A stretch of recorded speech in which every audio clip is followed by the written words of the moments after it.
Brigadier Vinod Dutta जी defence expert के तौर पर जुड़े हैं हमारे साथ। जुड़े हैं डिफेंस एक्सपर्ट के तौर पर दिनेश शर्मा जी, और साथ ही साथ हमारे साथ बिलाल बलोच जी जुड़े हैं जो कि बलूचिस्तान के पत्रकार हैं, और पाकिस्तानी पत्रकार मियां आसिफ अली जी हमारे साथ जुड़े हैं। आप चारों मेहमानों का बहुत स्वागत है आज की चर्चा में। चर्चा की शुरुआत करूंगा, लेकिन उससे पहले इस बीच एक बड़ी खबर निकलकर सामने आई, उसका रुख कर लेते हैं, दर्शकों तक ये खबर पहुंचा दें। भारत के एक्शन से पाकिस्तान घबराया नजर आ रहा है। सूत्रों के हवाले से बड़ी खबर निकलकर सामने आ रही है। पाकिस्तान ने आतंकी लॉन्च पैड खाली कराए। सूत्रों के हवाले से यह बड़ी खबर सामने आ रही है। आतंकियों को शिफ्ट किया जा रहा है और आतंकियों को सेफ हाउस में शिफ्ट किया गया है। ये सूत्रों के हवाले से ये बड़ी खबर निकलकर सामने आ रही है। तो आतंकियों को लेकर ये बड़ी खबर निकलकर सामने आ रही है और आतंकी लॉन्च पैड खाली कराए गए हैं। हमारे साथ चार खास मेहमान जुड़े हुए हैं, रुक करेंगे उनका सीधे। मियां आसिफ अली जी, मैं सीधे आपका रुक करना चाहूंगा और इस चर्चा की शुरुआत मैं आपसे करना चाहूंगा। जो स्थिति इस वक्त बनी हुई है, आसिफ अली जी आप भी लगातार इन स्थितियों को देख रहे हैं, क्या कहना चाहेंगे इन स्थितियों को लेकर? आप पहला रिएक्शन आपका क्या होगा? जी अभिषेक जी, पहले तो मैं आपका शुक्रिया कि आपने बुलाया, मौका दिया। अभी मैं देख रहा था आपकी ब्यूरो रिपोर्ट, बड़ा मैं साथ मुझे हंसी भी आ रही थी, जी खासकर आखिरी फिक्रे पे कि बस अब कुछ समय की देर है, एक बटन दबेगा और पाकिस्तान का मैप जो है वो पाकिस्तान दुनिया के नक्शे से गायब हो जाएगा, मैप से गायब हो जाएगा। तो ऐसी तो कोई बात है नहीं। जी ये तो मेरा ख्याल है बड़े अरसे से बहुत से लोगों की ख्वाहिश रही होगी, सिर्फ पड़ोसी देश की नहीं और भी कई देशों की ख्वाहिश होगी कि पाकिस्तान दुनिया के नक्शे से मिट जाए। तो ऐसा पॉसिबल नहीं है। जी हकायक की दुनिया में हमें रहना चाहिए। ये ठीक है, नहीं है कि जो हम सोचें, ख्वाबों में बहुत कुछ सोचा जा सकता है, ठीक है, लेकिन ठीक है। ऐसा हो बात नहीं ठीक है। सकता। जिस तरीके से दूसरी आसिफ अली जी आपने ख्वाबों का जिक्र किया, ख्वाबों से निकलकर हम अगर हकीकत में आए, बात अगर आतंकवाद को लेकर की जाए, उसको लेकर आप क्या कहेंगे? पाकिस्तान में आतंकवाद तो है, उसी आतंकवाद की वजह से हमने देखा किस तरीके से 28 मासूमों की जान चली गई। देखिए, हम खुद दहशतगर्दी के बहुत बड़े विक्टिम हैं। हमारे जी यहाँ बहुत ज़्यादा पैमाने पे ये सब कुछ हो रहा है। अभी कुछ दिनों पहले की बात है, जाफ़र एक्सप्रेस का जब इश्यू हुआ था, तो उसको लेकर भी बहुत ज़्यादा चर्चा की जा रही थी। आपकी जानिब से भी की गई, बाकी इंडियन मीडिया की जानिब से भी की गई। तो वो वहाँ पे मरने वाले भी उतने ही बेकसूर, मासूम और बेगुनाह थे जी और उन दोनों के खून में कोई फ़र्क नहीं है। मैं एक बात कहूँ, पहलगाम में हो या जाफ़र एक्सप्रेस का वाक़या हो, जी जहाँ पे भी कोई मज़लूम, कोई मासूम शहरी को कत्ल किया जाएगा, वो जी उतना ही मुज़म्मत के लायक है। जी और हम किसी भी सूरत पहलगाम में मारे जाने वाले लोगों को हक बजानिब नहीं कह सकते। उनके साथ भी उतना ही ज़ुल्म हुआ है जितना जाफ़र एक्सप्रेस के अंदर मारे जाने वाले लोगों के साथ हुआ था। तो उसकी मुज़म्मत तो उस वक़्त भी की थी मैंने, बल्कि जिस दिन ये वाक़या हुआ था, उस दिन बाय चांस हम एक और चर्चा में मौजूद थे, जी साथ ही ये वाक़या जी सामने आना शुरू हो गया।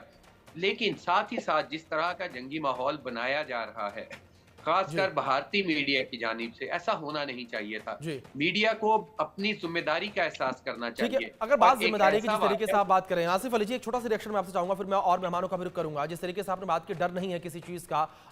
आसिम मुनीर जी ने अपने परिवार को विदेश भेज दिया, ये डर नहीं तो क्या खुद बंकर में छिपे हुए? ये भी खबरें निकलकर रिपोर्ट सामने आ रही है, पाकिस्तान से रिपोर्ट सामने आ रही है।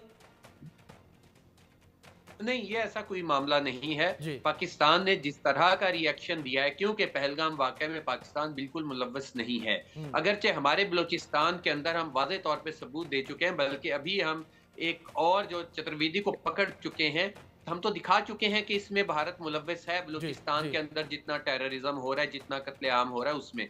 लेकिन पहलगाम वाक़ये में क्योंकि पाकिस्तान बिल्कुल मुलव्वस नहीं है, इसलिए ठीक है पाकिस्तान का ठीक है रिएक्शन ठीक है, वैसा आ का रहा हूँ वैसा आपके पास, आ होना रहा हूँ। बड़ी चाहिए। खबर है इस बीच, पाकिस्तानी आर्मी चीफ को लेकर ये बड़ा दावा सामने आ रहा है। आसिम मुनीर ने परिवार को विदेश भेज दिया है। सूत्रों के हवाले से बड़ी खबर सामने आ रही है।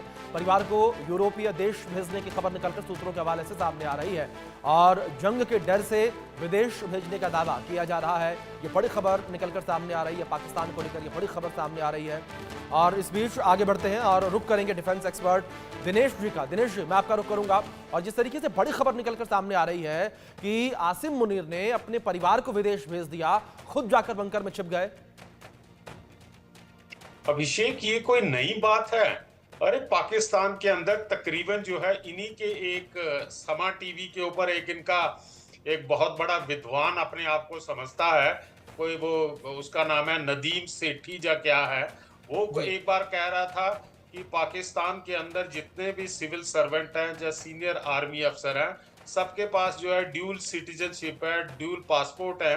तो जी इसमें कोई नई बात थोड़ी है कि ये मुनीर ने अपने परिवार को विदेश में भेज दिया। आप देखिए आज तक कितने जनरल जो है रिटायरमेंट के बाद इनके यहाँ पाकिस्तान में रहते हैं, सबके सब जो है पाकिस्तान से पैसा लूट के और अमेरिका, कनाडा और वहां पे जाके वो पिज्जा बेच रहे होते हैं। कौन रहता है? ये कोई नई बात नहीं है। इसके ऊपर अभिषेक मुझे क्षमा कीजिएगा, इस बात के ऊपर डिस्कस करके तो हम एक बहुत विख्यात चैनल के ऊपर जिसके ऊपर बैठे हो उसका समय बर्बाद कर रहे हैं। आप पूरी बात उसके ऊपर आइए कि ये जो महानुभाव जो हमारे गेस्ट आए हुए हैं पाकिस्तान से, ये देखो कितना झूठ बोल रहे हैं कि हम जो है दहशतगर्दी के मारे हुए हैं। अरे भाई, दहशतगर्दियों को पैदा किसने किया? किसने पैदा किया? तो वो अब वो तुम्हें आंखें दिखाने लग पड़े हैं। टीटीपी को क्या भारत ने पैदा किया है? अब आप बातें करते हैं कि हमारा कोई लेना देना नहीं पहलगाम से। और अभिषेक, एक चीज मैं कहना चाहूंगा कि ये जो मंगलवार को जो घटना घटी है, कृपा करके इसको आतंकी घटना मत कहिए। और ये आतंकी घटना नहीं है, ये एक जिहादी सोच की देन है। जो टेररिस्ट होते हैं, जो आतंकी होते हैं, उनका जो है कास्ट, क्रीड, सेक्स, रिलीजन से कुछ नहीं लेना होता। वो आते हैं, गोलियां चलाते हैं और चले जाते हैं। तस्वीरें हमने देखी वो तस्वीरें भी यही बयां करती नजर आ रही थी। एक रिएक्शन में बिलाल जी का चाहूंगा इस बीच। बिलाल जी, मैं आपका रुख करूंगा। जिस तरीके से बलोचों पर भी बड़े आरोप लगते हैं पाकिस्तान के द्वारा कि पाकिस्तान खुद मारा हुआ है, पीड़ित है, और बलोचों के द्वारा जिस तरीके से लगातार हमले किए जाते रहे हैं। देखें, जिस मेहमान ने आपके सामने जो बात की, जाफर एक्सप्रेस की बात की, जाफर एक्सप्रेस में तो 420 लोग थे और 470 लोग थे। उसमें आपके जितने भी लोग जो आप कह रहे हैं वो सब के सब सैनिक थे, फौजी थे। ये मैं नहीं कह रहा, ये आपके सरफराज भुट्टी खुद कह रहे थे कि लोग फौजी अपने घर जा रहे थे। तो उनका कहने का मतलब बिल्कुल ही दुरुस्त है। यहाँ पे लोगों को एक जात बात के नाम पर नहीं, बल्कि रिलीजन के नाम पे, बल्कि वो फौजी भी नहीं थे, आम शहरी थे, आम व्यक्ति थे, उनको मारना और दूसरों को कत्ल करना, ये दो बड़ी चीजें होती हैं एक साथ से। आपको इस चीज के समझनी पड़ेगी। दूसरी बात, ये पाकिस्तानियों की आदत है कि कुछ भी नहीं होगा, पाकिस्तान तक क़यामत कायम रहेगा। तो क्या 1971 में नॉर्वे की फौज ने आके आप लोगों की पतलूनें उतारी थी बांग्लादेश में? मतलब कुछ भी आप आके कह दो। सियाचिन में क्या नॉर्वे की फौज ने आप लोगों की आके पतलूनें उतारी थी? क्या आपके जो अपना जो एक अपना क्या नाम, कारगिल में जो हुआ था, क्या वो नॉर्वे का फौज आके था? कहने का मतलब है दुनिया का सबसे बड़ा सरेंडर पाकिस्तान ने किया है। आपने ऐसा हुआ बनाया हुआ है, आप दहशतगर्दी भी करते हो, लोगों को मारते भी हो और सब कुछ करते हो। मतलब मैं बार बार ये कह चुका हूँ, दुनिया का मुझे एक मुल्क दिखाओ जहाँ पे पाकिस्तान के अल्लामा इकबाल के शायरों ने अल्लाह और रसूल के नाम पे या दूसरे जगहों पे दहशतगर्दी नहीं की हो। इनको दहशतगर्द इसलिए बनते हैं कि इनको पढ़ाया जाता है, इनको मुताला पाकिस्तान पढ़ाया जाता है, इनको नफरत पढ़ाया जाता है। आज भी, आज जुमाए में कसम खा के कहता हूँ, इनसे इस शख्स से पूछिएगा, इनकी जो मस्जिदें हैं पंजाब में, उनमें ये दुआएं की गई है कि या अल्लाह यहूदियों को, या अल्लाह हिंदुओं को तबाह बर्बाद कर दे। क्या वो इंसान नहीं है? और इन्हीं के माँ बहन, इन्हीं के भाई वगैरह नीचे बैठ के माशाल्लाह आमीन सुम आमीन कहते रहते हैं।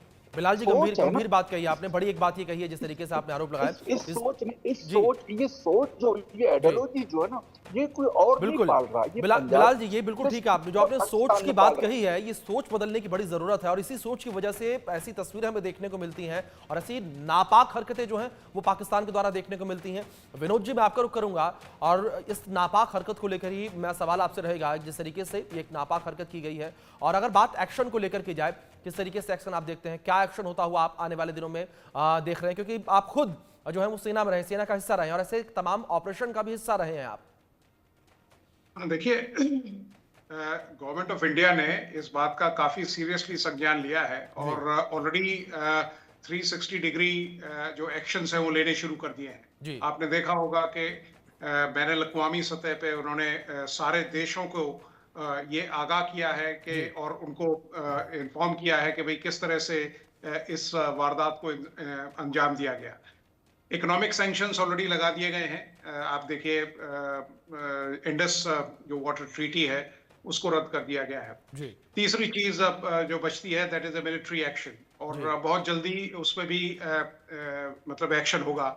मेरे हिसाब से पाकिस्तान में या तो कोई लिमिटेड ऑफेंसिव भारत लॉन्च करेगा, या उसके जो लॉन्च पैड्स हैं या जो उसके मरकज हैं तंजीमों के, क्योंकि यकीनन भारत किसी भी मिलिट्री टारगेट को एंगेज नहीं करना चाहेगा। केवल वो लोग जो आतंकवाद में, दहशतगर्दी में लिप्त हैं, उनको टारगेट किया जाएगा। बिल्कुल। और ये एक ऐसे मतलब स्केल पे होगा कि ये जितने दहशतगर्द हैं, ये इनकी रूह कांपने लगेगी। बिल्कुल बिल्कुल और उसकी तैयारी ऑलरेडी हो चुकी है। आप बिल्कुल ये देखिए बिल्कुल पुलवामा, विनोद जी, जिस तरीके से आपने जिक्र किया कि जब एयर स्ट्राइक भी हमने की थी, 300 आतंकियों को, 300 दहशतगर्दों को मार गिराया था हमने पाकिस्तान के अंदर, जिसके सबूत भी निकलकर सामने आए थे, जिसके बार बार दुहाई पाकिस्तान करता रहा। और अब मैं रुक करूंगा आसिफ अली जी आपका फैक्ट एंड फिगर्स के साथ। जिस तरीके से आप लोग बड़े आरोप लगाते रहते हैं और आप लोग रोना होते रहते हैं कि हम लोग खुद आतंकवाद से ग्रसित हैं, या यूं कहें कि आतंकवाद हमारे यहां नहीं है।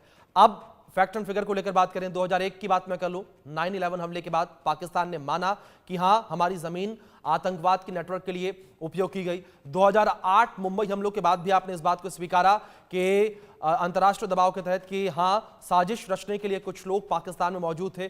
2014 में पेशावर आर्मी पब्लिक स्कूल पर जब हमला हुआ था, 132 बच्चों की हत्या कर दी गई थी वहां पर। उस वक्त आपके ही प्रधानमंत्री नवाज शरीफ ने यह माना कि आतंकवाद हमारे यहां था। 2019 में पुलवामा हमले के बाद भी आप लोगों ने इस बात को स्वीकार किया था कि जैश-ए-मोहम्मद जो है वो पाकिस्तान से ऑपरेट हो रहा था, कुछ लोग वहां पर मौजूद थे। तो वहीं आपके प्रधानमंत्री इमरान खान ने भी 2020 में इस बात को स्वीकार किया था। उन्होंने तो अमेरिका में भी जाकर इस बात को स्वीकार किया था कि आतंकवाद से हम लोग ग्रसित हैं, आतंकवाद से हम लोग पीड़ित हैं, और आतंकवाद हमारे यहां है जो कि हमें तो परेशान कर ही रहा है, हमारे पड़ोसियों को भी परेशान कर रहा है। देखिए अभिषेक, जहां तक बात है दहशतगर्दी की, जी तो ये पाकिस्तान की तरफ से तो चलें आज आप बात कर रहे हैं, लेकिन ये बताइए 1971 में मुक्ति बाहिनी किसने लॉन्च की थी? मशर की पाकिस्तान के अंदर जाके किसने ये सारी कार्रवाई की थी? वो पूरी दुनिया के सामने है। पूरा 7-8 माह वहाँ पे दहशतगर्दी फैलाई गई और पूरे ट्रेनिंग कैंप चलाए गए मगरबी बंगाल के अंदर, असम के अंदर। वो तो पूरी दुनिया ने देखा था। और फिर एंड पे जाकर भारतीय फौज खुद उसमें शामिल होगी। दूसरी बात यह है कि हमने अगर यहाँ पर पर्चा बाकायदा FIR तक दर्ज कर ली भारत के कहने पे, लेकिन जब हमारे सिटी के जो हेड थे राय ताहिर, वो दिल्ली गए, उन्होंने कहा हमें क्राइम सीन तो विजिट करा दो भाई। उनको तो क्राइम सीन तक विजिट नहीं करवाया गया। जी ठीक है, लेकिन जिस तरीके से आप ये बात करें तो वही वाली बात हो गई जिस आसिफ अली जी की आप बात से भागते नजर आए। लेकिन आपने जो आतंकवाद का जिक्र किया कि आतंकवाद हमारे यहाँ नहीं है, मैं तो अब आतंकवाद को लेकर ही बात कर रहा हूं ना, कि आपने जब कहा कि आतंकवाद हमारे यहाँ नहीं है, आपकी धरती का प्रयोग करने की बात आपके जो सीनियर लीडर्स हैं उन्होंने इस बात का जिक्र किया, खुद पद पर रहे। और अभी जिस तरीके से भी ताजा बयान सामने आया, आज का बयान आपके डिफेंस मिनिस्टर ख्वाजा आसिफ जी का, उन्होंने कहा 3 दशक से उपयोग हो रही है हमारी धरती आतंकवाद के लिए। इससे पूछें कि बांग्लादेश साथ तो किया जा रहा है और आज से नहीं किया जा रहा। 1948